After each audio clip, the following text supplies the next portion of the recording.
Hello everybody, welcome to the latest edition of the Coaching Conversation. In this series, we're aiming to help business owners, business leaders and fellow coaches by sharing our experience and the experience of our guests who've coached people all around the world in all of different sectors and industries that you can imagine. So very little more to say other than do please now sit back, relax and enjoy this edition, and look out for a special offer for our loyal audience at the end of the programme. Hello everybody and welcome to the latest edition of the Coaching Conversation. And today I'm joined by Nick Sherrard. Now Nick's got a very interesting background and I'm going to ask him to explain that to you in a little while. But our subject for today is how do you create a really successful mindset for new entrepreneurs and existing entrepreneurs. Nick, welcome to the Coaching Conversation, and please take a moment and tell the audience who you are and how you've ended up doing the work that you now do. Okay, that's an interesting question. So I am Nick Sherrard, and I am one of the co-founders of Label Sessions, which is a global innovation expert network. And previous to that, I set up a studio called Label Ventures and ran, before that, a consultancy, again, focused on innovation that was eventually acquired by a big consultancy. So I went through that. So that's quite a neat journey. And all that time, what I'm essentially doing is working with leaders in companies of different sizes around making a new thing. So sometimes that's a new product, sometimes that's a new brand, sometimes that's changing the way the organization works. So that's the kind of the neat part of that story. But before all of that, I actually was a producer in the arts, working across a whole range of different areas, sometimes in a museum, sometimes in music, and especially kind of more experimental music, and also in a circus. So people quite often, when I'm talking at events, say Nick is the only person to have run an innovation lab in a bank, a government department, and a circus. And for some reason, the circus is always thrown in there. There's other things too, but that's a good intro, I think. I knew this, which was why when I introduced you, I said to the audience, you were going to be an interesting fella. And that I knew the circus was coming. Just knew. Yes, there is, though, more of a through line than people sometimes think. Because actually, I think all the innovation thing is fundamentally a people problem. Yeah. Now, technology is technology is hard, but it tends to be solved by people. And especially if you're a leader of something, to this kind of conversation, you're leading the people, you're not leading the technology. So actually, in terms of how you support and coach a leader through that journey and how that leader themselves then cultivates a team is to some extent the same whether you're building a banking app or whether you're building a circus show. There is a similarity that we just don't often talk about. And also, one of the things we also don't talk about is one of the things I find really interesting is in the world that calls itself business, because it is all business to some degree, but in the world that calls itself business, people are very prone and happy to talk about business process. And they're very loath or sometimes scared to talk about the softer edge stuff of how you support, guide, and coach people to deliver an exceptional outcome, which I found in the more artistic world, people are very happy to talk about and not scared to talk about as a leadership activity. So I think there's an interesting contrast. The simple reality is that unless you're a one-man band, if you want to get stuff done, you've got to get other people to do it with you. Yeah. It's not always easy, and it's not always the greatest skill that we've all acquired from birth. It's a very, very difficult thing to do and to do continuously. Now, moving on to the subject for today, which is how do you create a successful mindset for entrepreneurs? First of all, can you define a successful mindset? What do you mean by that? I think for me, the closest thing or the most identifiable thing about an entrepreneurial mindset, or the mindset that you need to make new things work, is real clarity about the endpoint, the thing you're trying to get to, and flexibility in a sense about what's happening day to day, but only in the sense of being responsive to what is happening and what you need to change or to try to change. So in terms of that entrepreneurial mindset, to me is the clarity of purpose around where you're trying to get to, alongside a kind of intuitive sense of how you can play a role in getting there day to day. Right.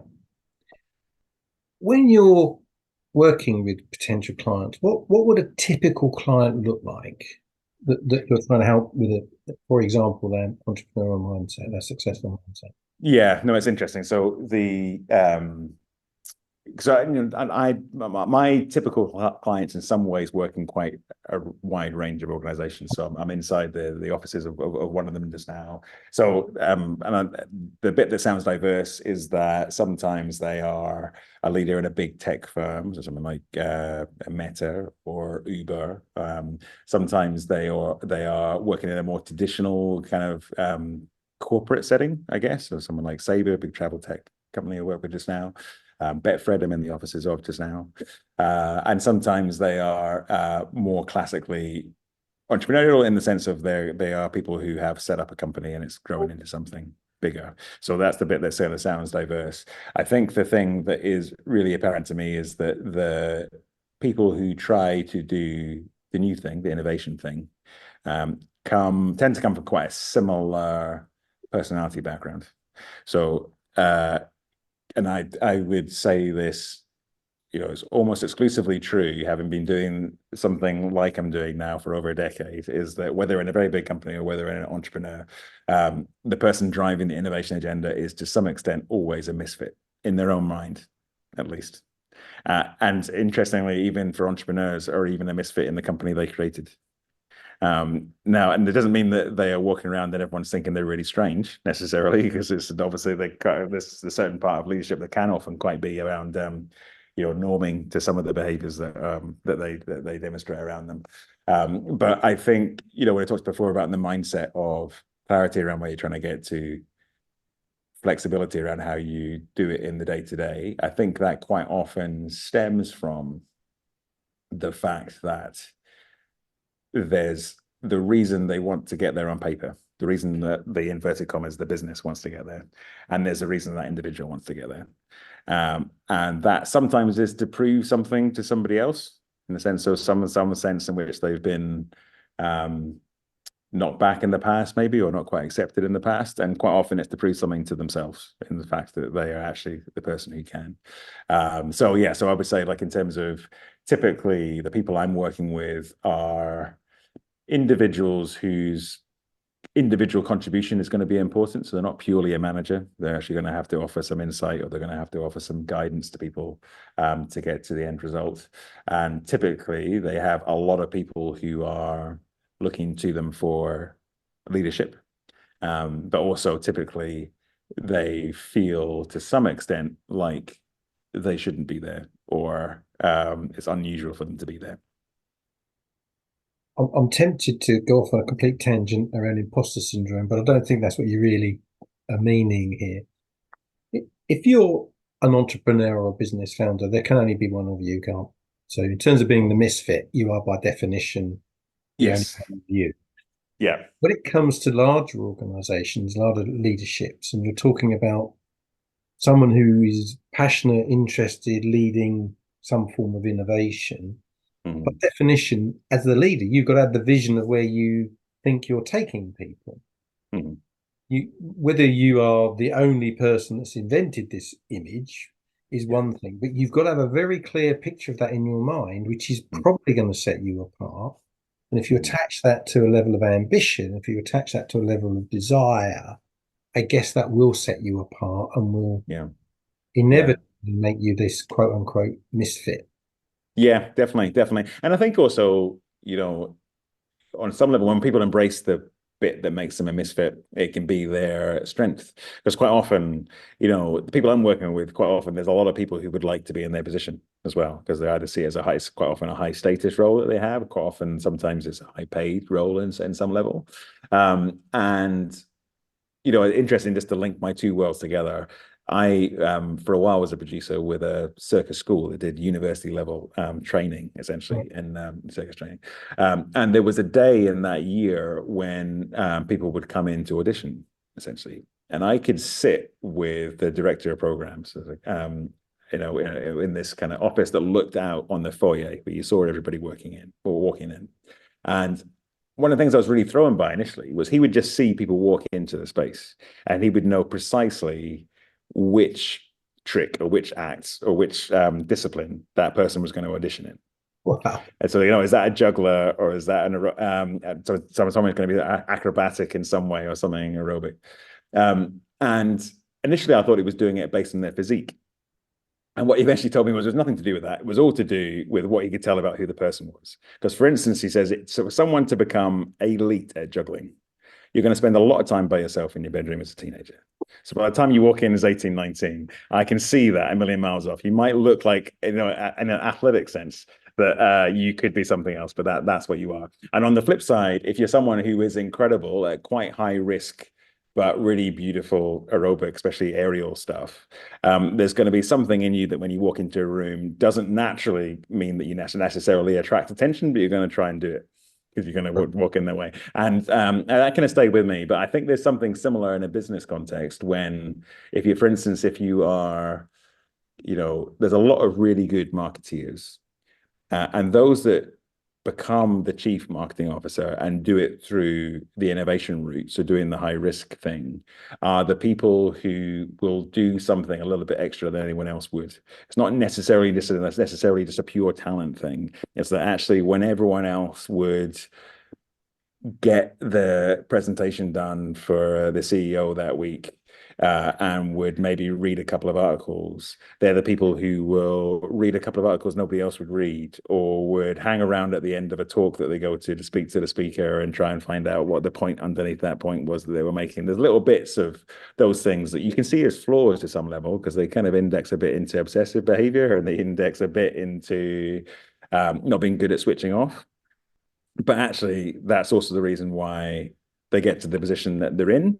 Yeah. And in some level, I think it's a really interesting thing, which is to some level, for them to really do what they can do next, they need to lean into that a bit.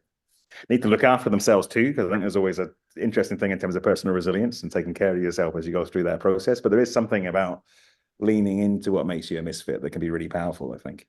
Yeah, it's interesting. If you're an entrepreneur, you're by definition trying to create something that doesn't currently exist. Yeah. If you're an innovator, you're pretty much doing something very similar, which is you're taking a business or a team to a place that doesn't currently exist. Yeah. So by definition, you're both living in the world of risk, aren't you? Both personally. Yeah, absolutely. Which I think is one of the things that is interesting around that conversation of mindset as well, that people often don't understand. Because I think partly, especially now culturally, we've got such a positive impression of the entrepreneur. Everyone tells everyone to be entrepreneurial, and actually in companies, they always tell people to be innovative. Whether they actually want them to be innovative or not is a second thing. But it means that people kind of have this idea in their head of that lifestyle and that way of working as a kind of sequence of successes, when actually in practice it's almost the opposite of that. It's a lot of doing things that other people don't necessarily want you to do, to every now and then have a moment where you realize you've hit a milestone or it starts to turn into something successful. So I think it's a really interesting thing where and actually we see it really directly in the innovation space, because a few years ago there was a book published around innovation sprints and that methodology went everywhere.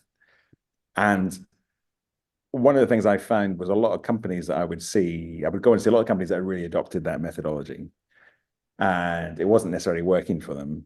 And it's because there's lots of points in the method when it's actually quite hard, and properly hard in the sense that people get stuck on things. Yep. And that means that people doubt themselves and things like that. And a lot of people just aren't, most people, and I think in some ways, are just not really prepared to do that, especially in a kind of work context where there's a lot riding on it.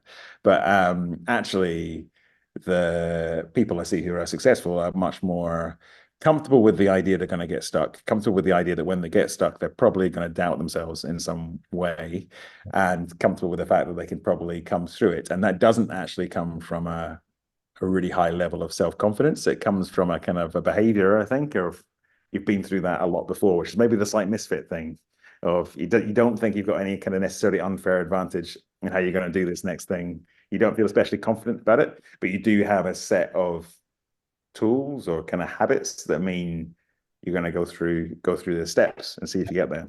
What I see, and perhaps using a slightly different vocabulary, is that failure is part of success. It's very difficult to be successful at every single thing every time endlessly. Yeah. So you need to build up a level of resilience and an ability to push on through. You described it as being stuck, but stuck could also mean dead end. Yeah. So it's an ability to push yourself, your team, your organization onto the next iteration of what you're trying to achieve. And Yeah. I do think the mindset does require a high level of resilience and an ability to, I won't say live with failure because that suggests it's okay, but you're okay with it. You know it could happen. And when it Yeah. does, you'll make the best of it. Yeah, exactly. And move forward from it as well. Because I think that's the interesting thing with the whole kind of fail fast um, language, or the way that kind of came Yeah. into companies, which is um, the reality is the people that I see that are good at driving innovation. The reality is it does hurt them when something fails. Yeah. But they also kind of move on with it from that position and try and turn it into something else. It's a kind of it's an interesting, balancing act, I guess, being comfortable with the fact it could happen, but also being it's not like it in any way lowers the stakes, so to speak. No, failure isn't a career choice or a lifestyle choice, is it? Yeah. You don't pick it. Yeah. Having bumped into it or found it and found yourself in that situation, the way you deal with it is really the key issue. Yeah. Coming back to your work with your clients, how do you help them with this? What is the work that you do to help them with their mindset? So it's interesting because I think everyone that I work with would talk about there being some help around that kind of resilience. One of the things as well, though, for me is in terms of the work I do directly, is helping the client see where the opportunities and where the challenges are going to be in any given project.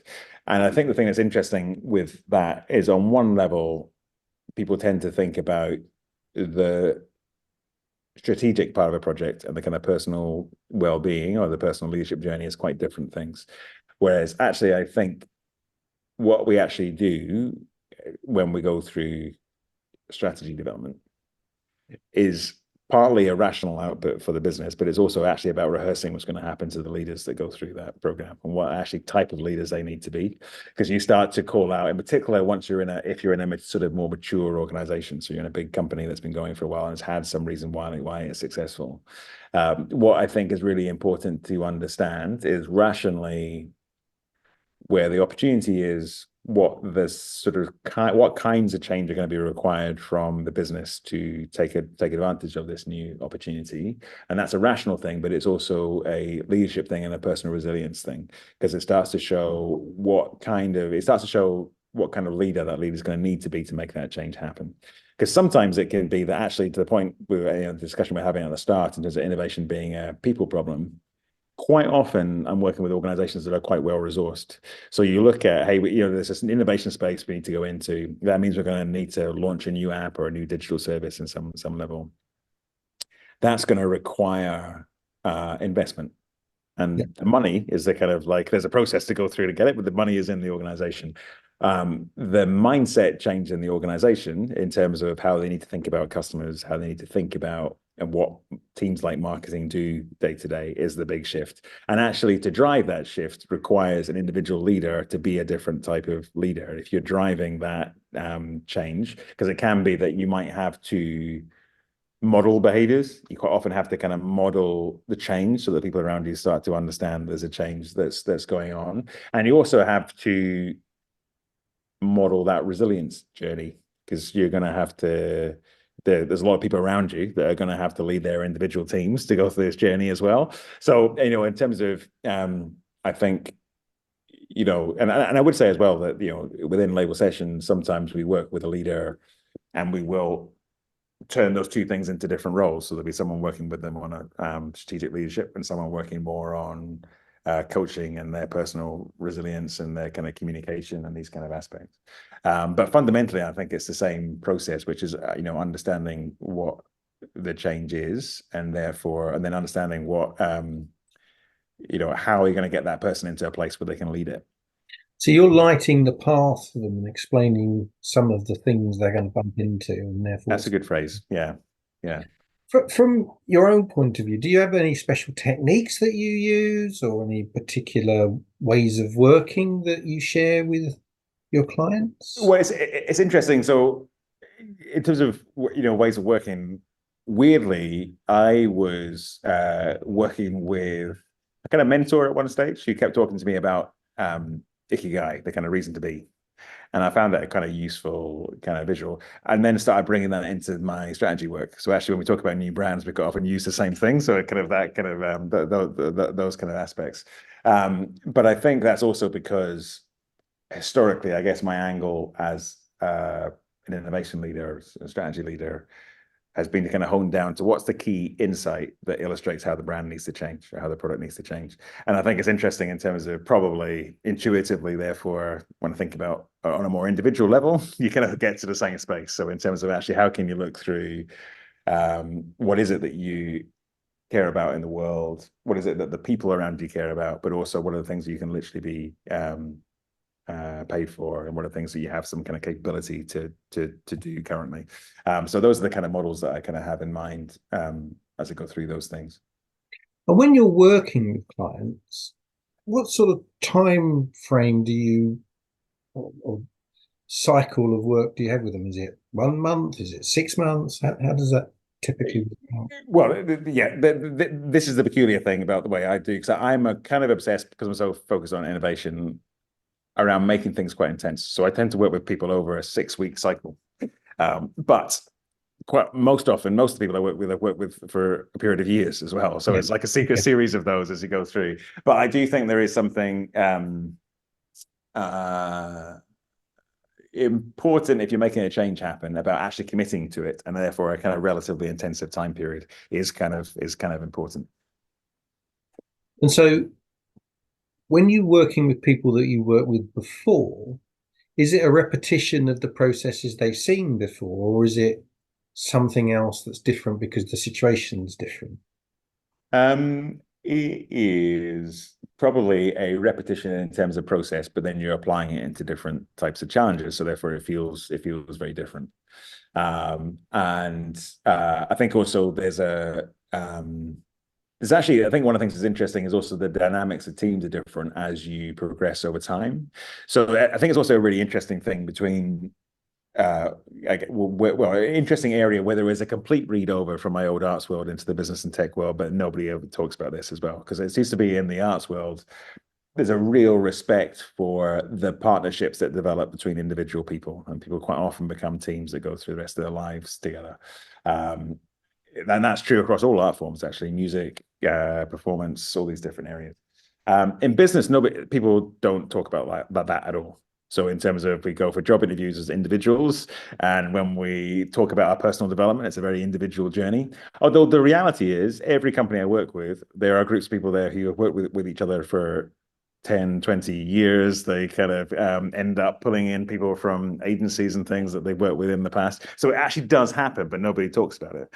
And actually, one of the things I focus on a lot when I'm working with leaders is, what's the right team that you can put around about you to make this thing happen, which is also where label sessions came from. It's this idea of actually, especially the exciting thing about all the things that have changed in tech in recent times, is that actually a very small group of people can do a hell of a lot, whether you're in a startup or whether you're in a kind of corporate or a big brand setting. So let's be really choosy, first of all, about who we put into those teams. And secondly, when we think about our journey as leaders, entrepreneurs in different ways, let's at least be talking about who else is around us and some of the dynamics that that come from that, because there's lots of good things when you've worked together for a long time, but there's also lots of different challenges. It's not necessarily egos, but in terms of there's different perceptions people have of each other and roles people have learned to play that really can shape how the dynamic works. Do you find that your interventions with your clients, the help that you give your clients, does it develop changes of their habits? Does it create longer term new habits that they apply, or is it just really of the moment, here and now, this thing, these people? How do you find that? Well, because I'm so focused on the innovation thing, and because I guess we use this kind of more intensive methodology, I think in the moment, everything feels like it's very focused on that individual challenge. The truth of that I'm very aware of as well is that, it's done with the intent of being very focused on that, but then you start to realize there's things that are repeating and there's things that are kind of turning into different types of conversations over time. So like for me, I guess I am very focused on this kind of quite intensive kind of focused approach on a thing that we're trying to do, but I'm conscious that it turns into something bigger, and also therefore I'm really conscious also of the value of wider things that people have access to, and you can see the impact of that on them. Yeah. Okay. So in your role, what are the aspects of it that give you the greatest satisfaction just for you? So for me, it was like in my story, I've always got a huge amount from the idea and seeing an idea work. And that's the reason why I was in the arts initially, and then I started to realize actually that's the thing rather than the domain. I can do that in different areas. And so the things that stand out to me when I think about the last year are times have really cracked an idea, and I can see how that's the result of people making breakthroughs themselves. So in terms of best things they could have done before. And then also I think the best thing I find in a work context is when you just notice someone around about you doing something in a way they could never have done before. That's the thing that kind of drives me. And I guess it's also the thing that I notice myself. So sometimes when we get to a whole idea, I can realize, one, it's good we've got there, that's a good solution. And two, that somebody else has contributed that in a different way. And thirdly, I can see myself how, this is one idea that's happened in one time, but it's the summation of all the things that have happened before. Yeah, I can see that. I can understand that. I share that view. It's great. It's interesting. Taking people through whatever the coaching journey is to achievement of whatever it was they set out to do. It is very rewarding, even though they've done all the work. It is very rewarding. Yeah. Nick, we're coming to the end of our time together. I'm really grateful for the time you've given us. How can our audience find you? So I am I'm very online. So at Nick Sherrard on lots of different social networks. I was very big on X for a long time, and it's gradually become more depressing. So I've been experimenting on TikTok, but still at Nick Sherrard. So that's probably the best places, and nicksherrard.com. And then labelsessions.com, I should say more professionally as well, which is an interesting company to check out. Nick, thanks so much for your time. Well, that's it, everybody, for this edition of the Coaching Conversation. We'll see you next time. Bye. So there you have it, the latest edition of the Coaching Conversation. Hope you enjoyed it, hope you found it useful, and I hope it did what it set out to do. As promised at the beginning of the programme, here is a special offer for you, our loyal audience. If you reach out to me at gwiley@sagegreen.com and mention this podcast, we'll make available to you a coaching program for you and or your team at a 50% discount. So where can you reach us? So it's definitely gwiley@sagegreen.com. You can also reach us at the Executive Mindset at sagegreen.com, and our website is clearly theexecutivemindset.co.uk. If you enjoyed this, do please leave us with a wonderful rating on Google. We'd really appreciate that. So nothing more for me to say now other than see you again soon.